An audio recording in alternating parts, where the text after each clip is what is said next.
Hello there, Lynx here, and welcome to Rubia. That's what we are covering today, alongside Echo of the Void, so let's get to it.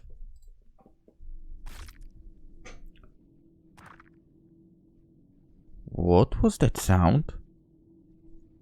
In a dim alleyway, a man who called himself the Prince brushed the sweat from his brow. Even now, he hadn't gotten used to the swing of an axe. It always felt too heavy. Have you guys ever swung an axe? I did. Because of having to chop the firewood back in the day. It was interesting. A girl's body lay by his feet. Oh, so that's what the sound was about. Jagged wounds marred her skin. Her arms were bent at an odd angles, held to the torso only by the thin, sinewy connective tissue. Each of her legs lay into pieces. The thighs and the calves were separated. The remnants of the crushed bone beneath them were splattered crimson. Is this what the title is about? Rubia? The prince stared at his work, grimacing. He had to finish disconnecting the arms. He grabbed the hold of the axe and his exhausted muscles heaved the weapon high overhead. One down. Done. The axe clattered to the ground as the prince stepped backwards, bracing himself against the alley wall.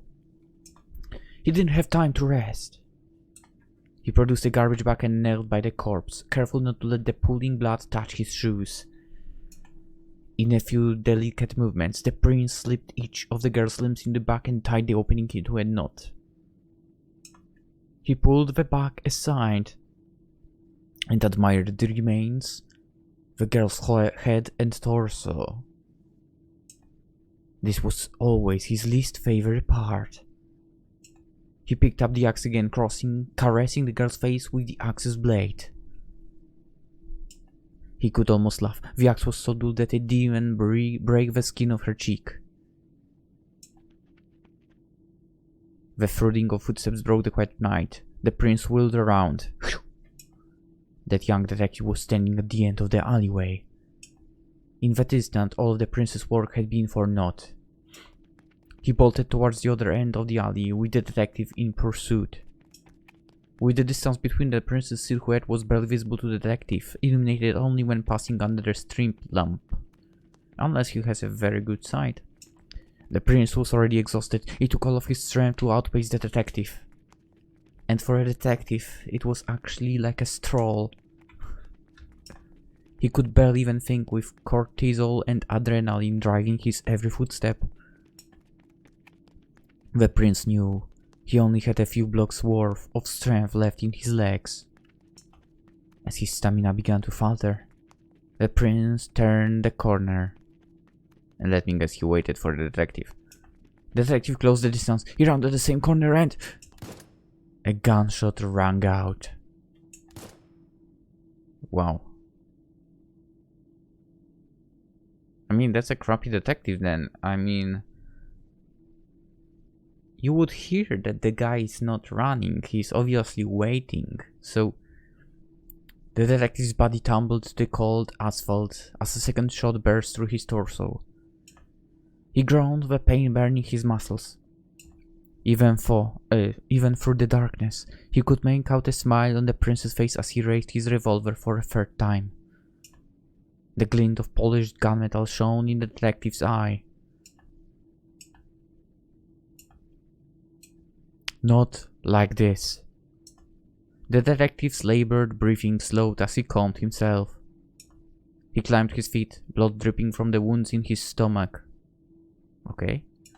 The prince's smile vanished as he fired his gun again, ripping a hole into the detective's chest. Unperturbed, he lunged at the prince. The prince panicked and his fourth shot flew clumsily past the detective's head, just barely brushing his skin. The prince turned and ran. The detective patted at the sensation of warm blood dotting his temple. He resumed the chase somehow, for moving much slower than before. How does he not have a gun? With every step he took, pain reverberated throughout his body like a kick drum. After one more block, the prince turned another corner. Too exhausted to go any further, the detective stopped, leaning against the brick wall. Inching forward, the detective managed to reach the corner and see the prince's shadow figure run into a late-night convenience store.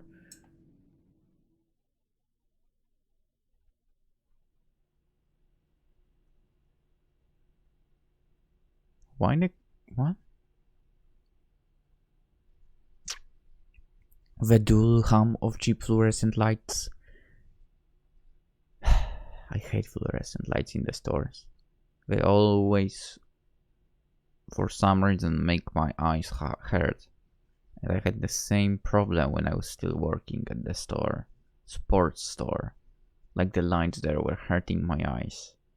Anyway, the dull hum of cheap fluorescent lights were just enough to keep me from nodding off. This shift, like every night shift, had been exceedingly quiet. Free of the bustle of passing customers and the television ads, I basked in the peace of silence. I mean, in store like this, at least you get, I guess, kind of, over here, the possibility to watch the TV. I think in here you can't do that at all. Like, you even have a certain playlists to be accepted to be played, which sucks. And I think there's a certain amount of Polish songs which needs to be on that playlist, which sucks even more because Polish music is just terrible. Anyway, at the same time, I was tortured by its banality. No, seriously, Polish music really is terrible. I mean, I understand if you hate the music overall that we have around the world now. So of Polish music, think 10 times worse. Yeah. Anyway, at first I busied myself with the products that lined our shelves. Oh, we are the shopkeeper now. Straightening creases in packaging and aligning each row of items to aesthetic perfection. Are those lined up perfectly? Maybe. But there are only so many products to print. At some point in the night, I started succumbing to the urge to check at the time. No more than 20 minutes ever passed between the checks. Every now and then, I would glare over at the illuminated streets beyond the storefront and consider evening time beneath the bench outside. But I wasn't trying to get fired. So instead, I think, dream, in a way. I'm an avid dreamer. This influences my thoughts. To elaborate, some weeks ago, I noticed a pattern. Topics that I spent ample time thinking on during the day would inevitably reappear in my dreams. Since then, I've tried to focus my thoughts on specific ideas throughout the day so I can influence those dreams. Dreaming is almost a passion for me. Some would say that my excessive sleeping is a sign of something wrong with me, but I don't think I'd agree with that. The world of dreams is fantastical. Is it really so wrong to enjoy spending time in a world without living overworld with? No? I've taken to dreaming myself as a detective. Oh, okay. It was all a made-up story? Really? It's amazing the number of details the human mind can retain. I can hold an elaborate case in my dreams and dole out clues at an engaging pace. I wonder how the prince is doing now. Sometimes I think the brain that controls dreams is somehow less restricted than the brain we use day to day. Yeah, it seems so much more wondrous. The door chime rang for the first time in an hour. A young girl walked in. She was a small thing, paying no regard to me. A girl like her was a rarity for the night shift. I retreated behind the counter as she entered, leaning against the wall to look at the security camera feed hanging from the ceiling. Through the cameras, I watched her idle between the rows, spending several minutes flicking absent-mindedly through the various snacks.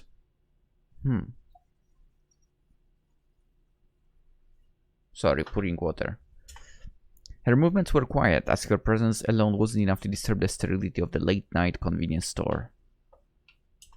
She ventured towards the coolers lining the walls, her eyes scanning through the countless options of canned drinks.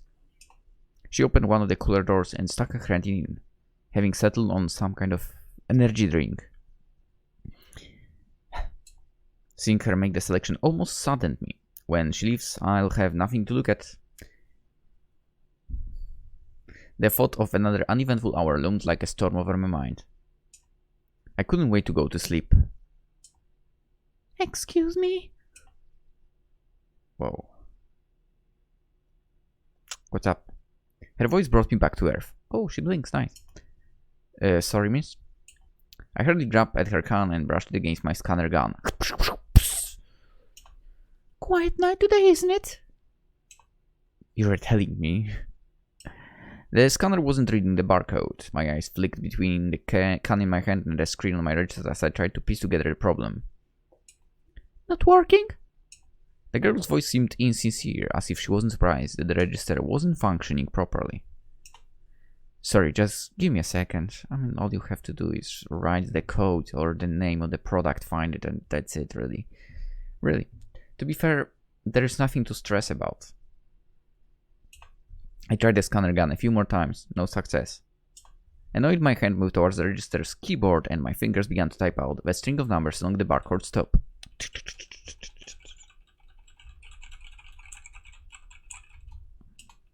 I hit enter and then the item popped up. I don't know how you do something like this. The girl's head swiveled around as she talked, scanning the store's entirety. A place is quiet. I mean, I'd go insane if I were alone in the store. I prefer the silence. Same. I mean, is it for? I mean, I do prefer being alone while I work, but it doesn't mean I don't blast music when I do so. Perfect fit then! There can't be that many customers at this time of the night, no? Fang? Yeah, you're the first one in a while. I told her the total. She continued to prattle on. People are probably scared about that serial killer, you know? Oh, okay. Oh. Alright, he said something that he thinks of things that he heard about. Okay, so there's a serial killer and you make the story for him yourself. I see how it is. The girl pulled a few crumpled bills from her pocket and slid them across the counter. I vaguely recalled hearing something about a serial killer a few days ago. I remembered thinking that it might be good fodder for my string of detective dreams, so I eventually decided against dwelling on real-life crimes. I don't really watch the news. Oh, you should. Fascinating things going on right now. They say he dismembers victims and hides the body parts in fancy boxes all around the town. 3 victims so far. Huh?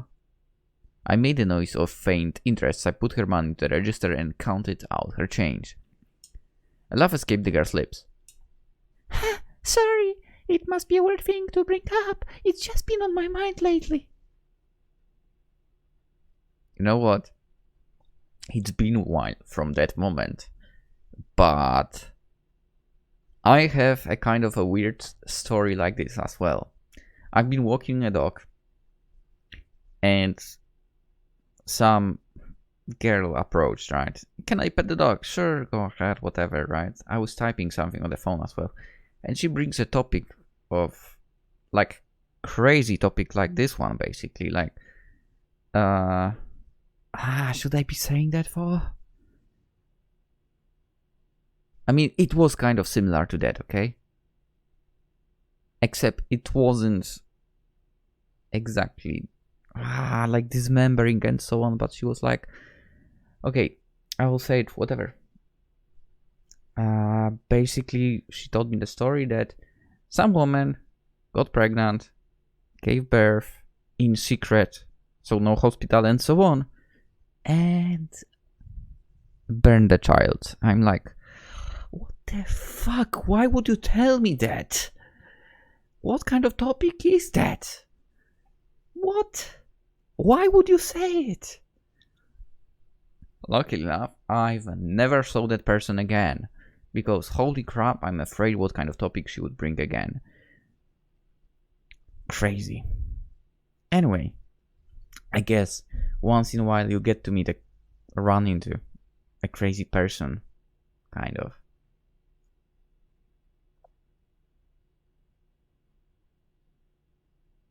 Not as crazy as the one that committed the deed, but still. Why would you bring a topic like that to someone you don't know? What the fuck? Anyway. No need to apologize, girl. I slid a few coins towards her side of the counter. As she moved to grab them, a loud foot echoed from outside the store's windows. The girl and I both jumped at the sound. The dim light emanating from the street lamps outside flickered before going out completely.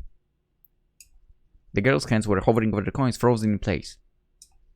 What was that? The girl took a moment to regain composure before answering. Nothing to worry about, I'm sure. The girl pocketed the coins and popped open her drink. You mind if I drink it here? Truth be told, I don't blame people for being scared. I'm scared too. Of that serial killer? Yeah, that in the dark. The girl's eyes turned towards the pitch-black streets beyond the store windows. I think I should wait and see if that light comes back on. I shrugged. Fine. I won't begrudge some company. Even if it's not silent anymore? I can deal with the occasional person. Deal with, I see. The girl left out a muffled thank you as she began drinking from her can, while I moved my hand for the water. My name is Rubia, by the way. Pretty name. Pretty. I don't know anyone with that name. Rubia laughed again as she continued to drink. I leaned against the wall behind me. Rubia began another speech about this murderer she was so entranced by. You know what's weird? Each victim was taken away in broad daylight, so they say at least. Isn't it funny? A world where there's cameras on every corner. Not in Poland. In every pair of hands. I guess. And yet people can up and disappear in front of you without drawing any notice. About the pair of hands, yes, that's correct, true. A friend of mine apparently got ticketed by some guy that basically walks around town and records cars driving. What the fuck, man? And he's basically giving the videos to police if someone breaks some kind of law. Can you believe that? You have to be really such a dick to do something like that. Well, hopefully it will backfire on him. I like to think I'm not so unobservant.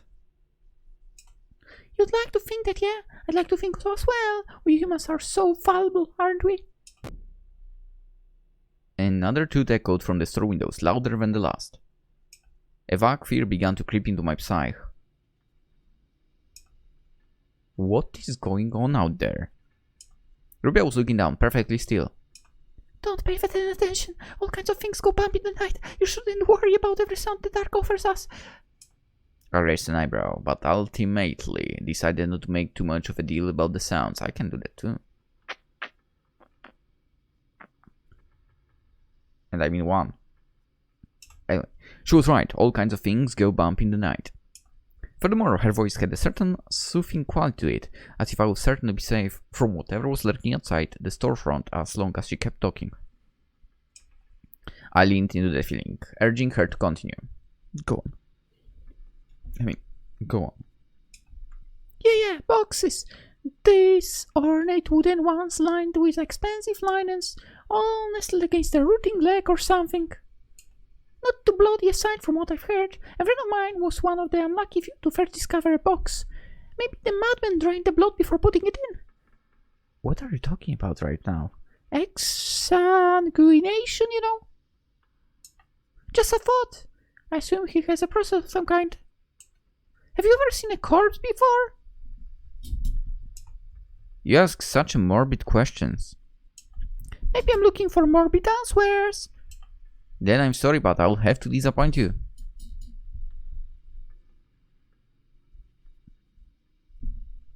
I mean, I did. Because I was at funeral, for example. There was corpse. Don't sweat it. Not a lot of people have seen a body. People can't handle that kind of thing. Have you seen one? My father works at morgue. I've seen more than I can count.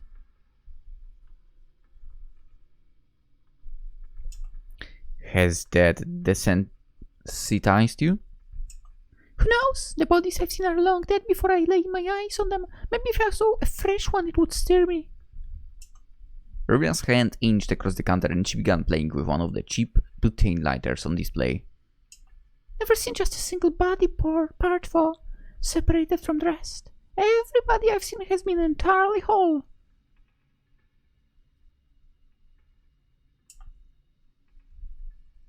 She flicked on one of the lighters. The dim flame then danced in the tepid air conditioning. Keep playing with that and I'll have to charge you for it. She smiled.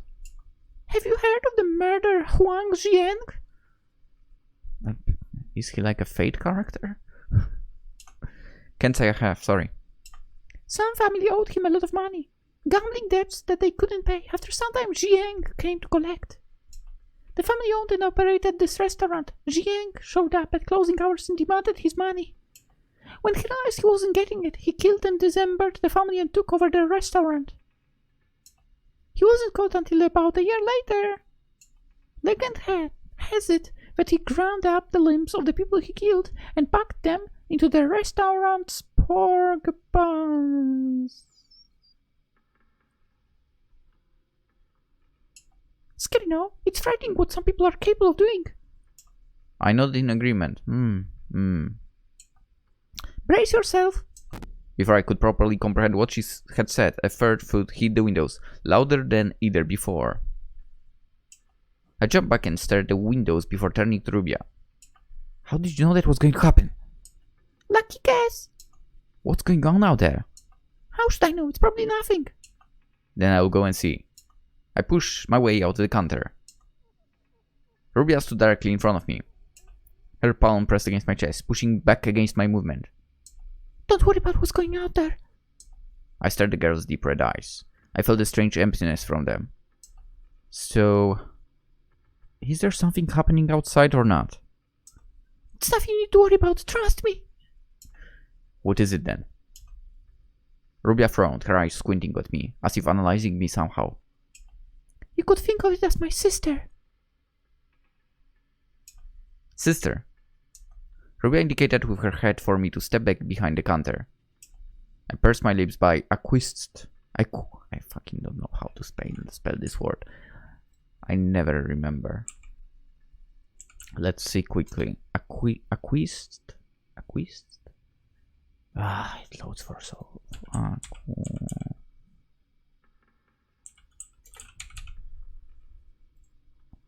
Can't you just say agreed? Acquiesced. Acquiesced? Okay. I pursed my lips and acquiesced it. Acquiesced, whatever. Rubia's presence relaxed, the tension fading from her face. It's not a word I will ever use anyway. Are you scared of the dark? No? Not really. What's this about your sister? She's chasing me, so to speak. I was too confused to decide what question to ask her first. Don't worry about her. When she gets here, she won't do anything to you. Just me. You don't exactly inspire confidence. Well, I held up a hand to stop her. I need a straight answer here. Rubia pouted. She seemed intent on not taking the situation seriously. Alright then. She glanced past the store windows. You get one free answer. Just one, so choose wisely. I took a moment to gather my thoughts.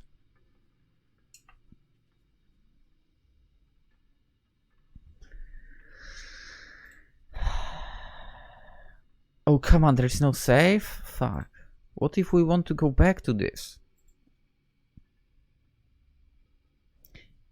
Who is your sister? Maybe she'll answer she's the serial killer. Why is your sister chasing you? Rubia is the serial killer.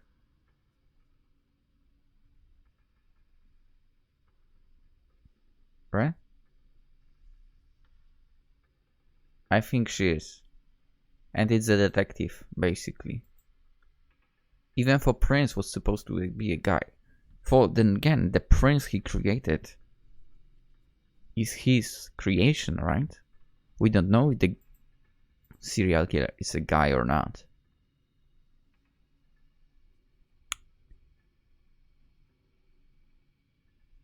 Who's your sister?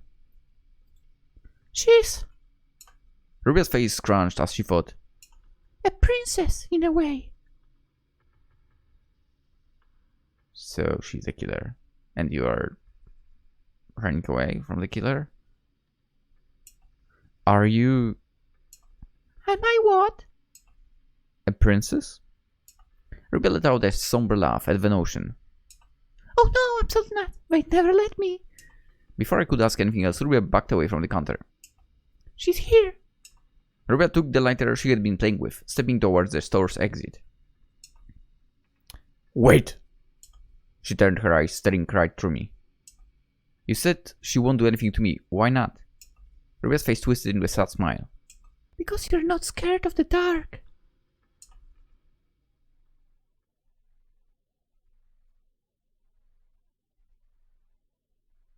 Okay. Let's check out quickly what would happen if we were to ask something else, because we have the ability to do that, luckily enough. Why is your sister chasing you? A small smile formed on Rubia's lips. She hates me. Her voice sounded distant. Before I could apologize for upsetting her, Rubia backed away from the counter. She's here. She took the lighter as well. Wait! Why won't she do anything to me? And the sad smile. Because you're not scared of the dark. Written by Ozzy Mandias the second. I believe it was the second. Should we check? Okay, let's check what would happen if Nevermind. Why not? I mean, we have the opportunity. Never mind. You know what? Never mind. Rubia took a deep breath before speaking. You sure? Yeah. She's here. Okay, it's the same thing. Okay, guys, that was Rubia. Hope you enjoyed. And let me get to Echo of the Void quickly. Hope to see you also in the Echo of the Void and also in the next games. Have a wonderful day. Bye bye.